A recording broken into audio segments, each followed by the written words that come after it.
आज से लगभग 5000 साल पहले इसी धरती पर एक ऐसी सभ्यता थी जो आज के मॉडर्न शहरों को भी टक्कर दे सकती थी। एक ऐसी सभ्यता जिसने अपने समय से कहीं आगे निकलकर ऐसे शहर बसाए जिनकी प्लानिंग और इंजीनियरिंग आज के बड़े बड़े आर्किटेक्ट को भी सोचने पर मजबूर कर देती है। सिंधु और सरस्वती नदियों के किनारे यह शानदार शहर बसे थे। सीधी सड़कें, 2-3 मंजिला घर और एक ऐसी शानदार ड्रेनेज सिस्टम जिसे बनाने के लिए हम आज भी संघर्ष करते हैं। यहां गंदे पानी को बाहर निकालने के लिए ढकी हुई नालियों का एक ऐसा नेटवर्क बिछा था जो आज भी कई मॉडर्न शहरों के लिए एक सपना है। ये लोग कौन थे, कैसे रहते थे, उन्होंने यह सब कैसे कर दिखाया? उनके शहर किसी मेट्रोपॉलिटन सिटी जैसे थे। उनका व्यापार दूर मेसोपोटामिया तक फैला था और उनका समाज बेहद ऑर्गेनाइज्ड और शांतिप्रिय लगता था। लेकिन फिर अचानक सब कुछ शांत हो गया। एक विशाल सभ्यता जो मिस्र और मेसोपोटामिया की सभ्यताओं को मिलाकर भी उनसे बड़े इलाके में फैली थी, अपने शिखर पर पहुंचकर बस गायब हो गई। ना युद्ध के कोई बड़े निशान, ना राजा महाराजाओं के आलीशान महल या मकबरे, और ना ही कोई ऐसी किताब जो उनकी कहानी बता सके। बस एक रहस्यमयी खामोशी जो हजारों सालों से इतिहासकारों और पुरातत्वविदों को परेशान कर रही है। क्या हुआ था उन लाखों लोगों का? वो कहां चले गए? क्या यह किसी भयानक बाढ़ या सूखे का नतीजा था, किसी महामारी का कहर था, या फिर कोई ऐसा गहरा राज है जो आज तक दुनिया से छिपा हुआ है? आज हम इतिहास के उन्हीं धूल भरे पन्नों को पलटेंगे और आपको ले चलेंगे समय में पीछे एक ऐसे सफर पर जहां हम उजागर करेंगे हड़प्पा सभ्यता की पूरी कहानी, उनके शानदार उदय से लेकर उनके रहस्यमयी और अचानक हुए पतन तक। अगर आप रहस्यों के शौकीन हैं और भारत के गौरवशाली अतीत की इस सबसे बड़ी पहेली को सुलझाना चाहते हैं तो हमारे साथ बने रहिए, क्योंकि सच्चाई आपके होश उड़ा देगी। आगे बढ़ने से पहले आपसे एक छोटी सी अपील है। वीडियो को अंत तक जरूर देखिए, क्योंकि आज हम अपने इतिहास के एक अनोखे सफर पर निकलने वाले हैं।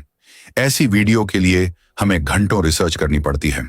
पसंद आए तो लाइक कीजिए और चैनल को सब्सक्राइब कर लीजिए। यह कहानी शुरू होती है आज से करीब 200 साल पहले 19वीं सदी के ब्रिटिश भारत में। उस समय अंग्रेज अफसर और खोजी भारत के कोने कोने की छानबीन कर रहे थे।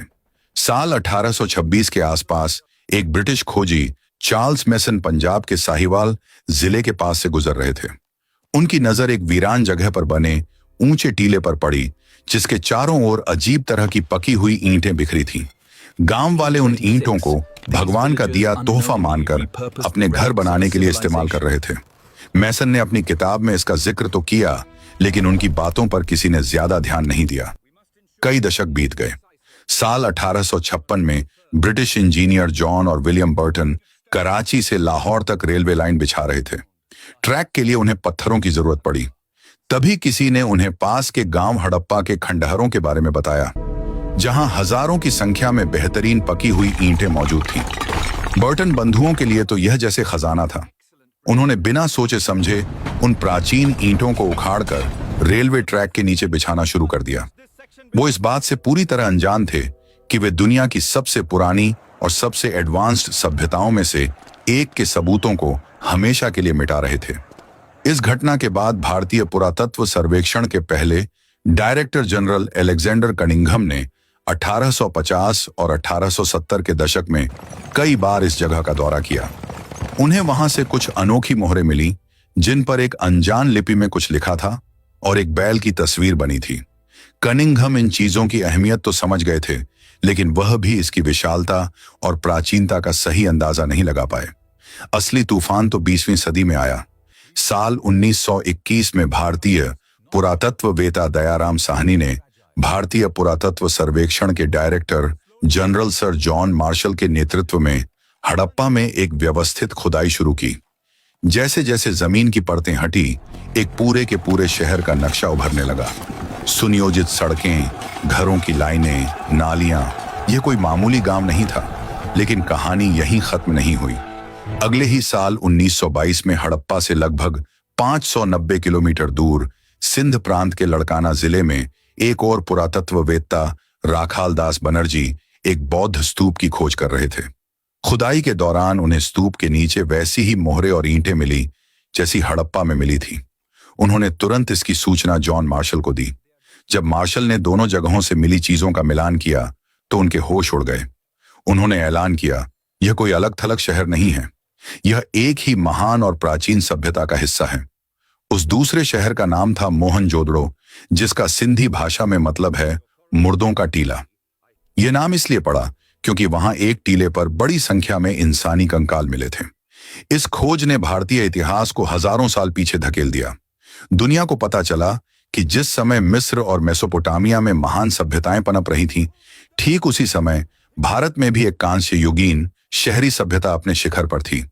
इसके बाद तो जैसे खोजों की झड़ी लग गई, एक के बाद एक शहर मिलने लगे। गुजरात में लोथल और धोलावीरा, राजस्थान में कालीबंगा, हरियाणा में राखीगढ़ी और पाकिस्तान में चहूदड़ो। आज तक इस सभ्यता के 1500 से ज्यादा ठिकाने खोजे जा चुके हैं, जिनमें से 900 से ज्यादा भारत में हैं।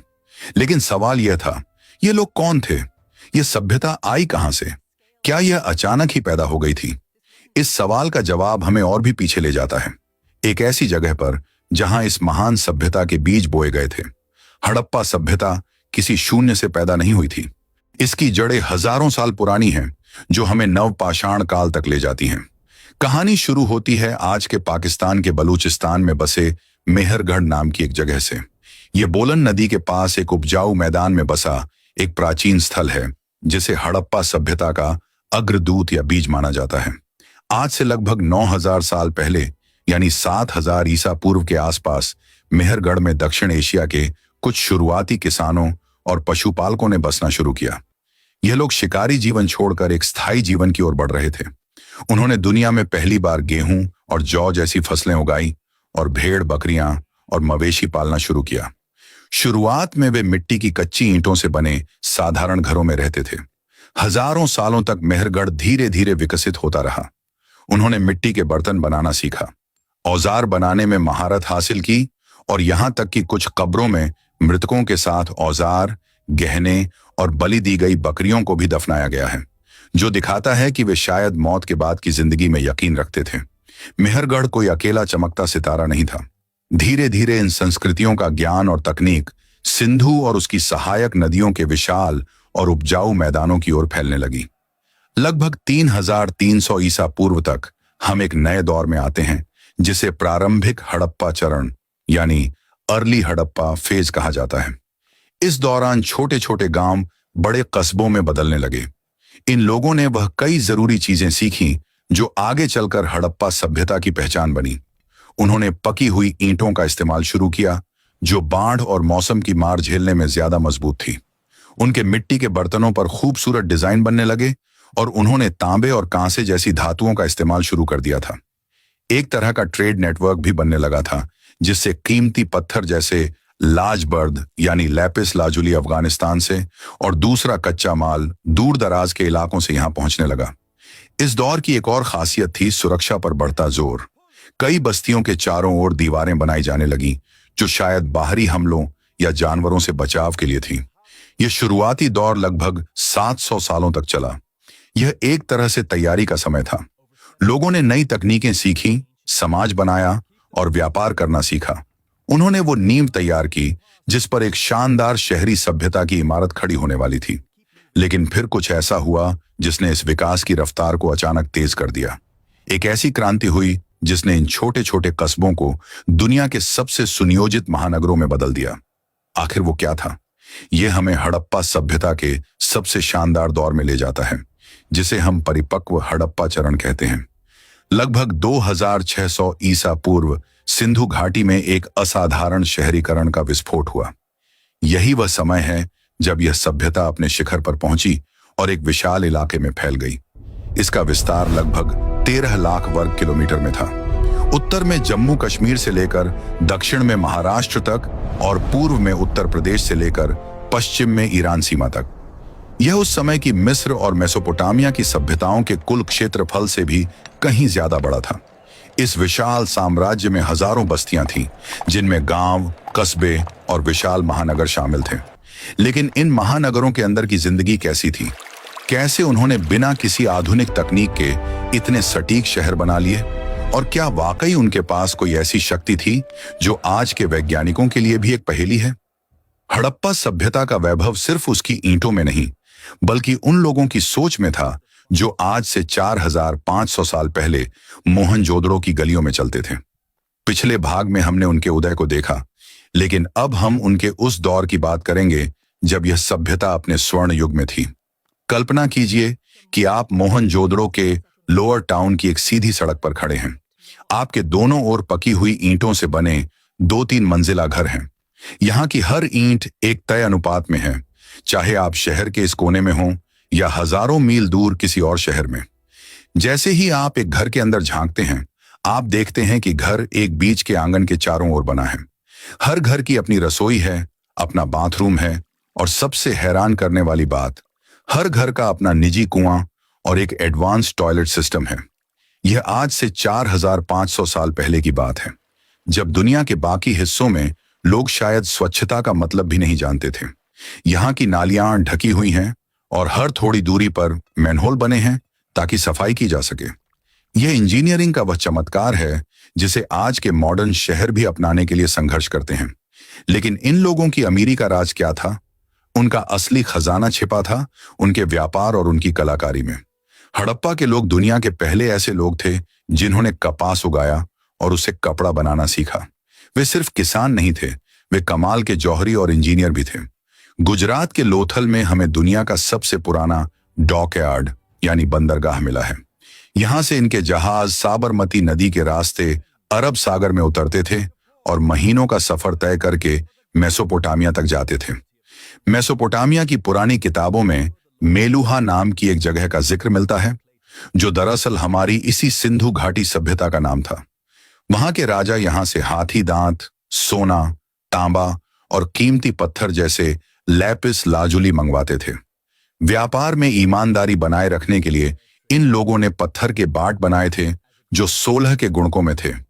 यह सिस्टम इतना सटीक था कि हजारों किलोमीटर दूर भी वजन का माप एक जैसा रहता था। सिर्फ व्यापार ही नहीं, उनकी कलाकारी भी आज हमें दंग कर देती है। छनहू, दड़ो और लोथल जैसे शहरों में मनके बनाने की बड़ी बड़ी फैक्ट्रियां थीं, जहां वे कीमती पत्थरों को तराश कर ऐसे गहने बनाते थे जो आज के किसी लग्जरी ब्रांड को भी मात दे दें।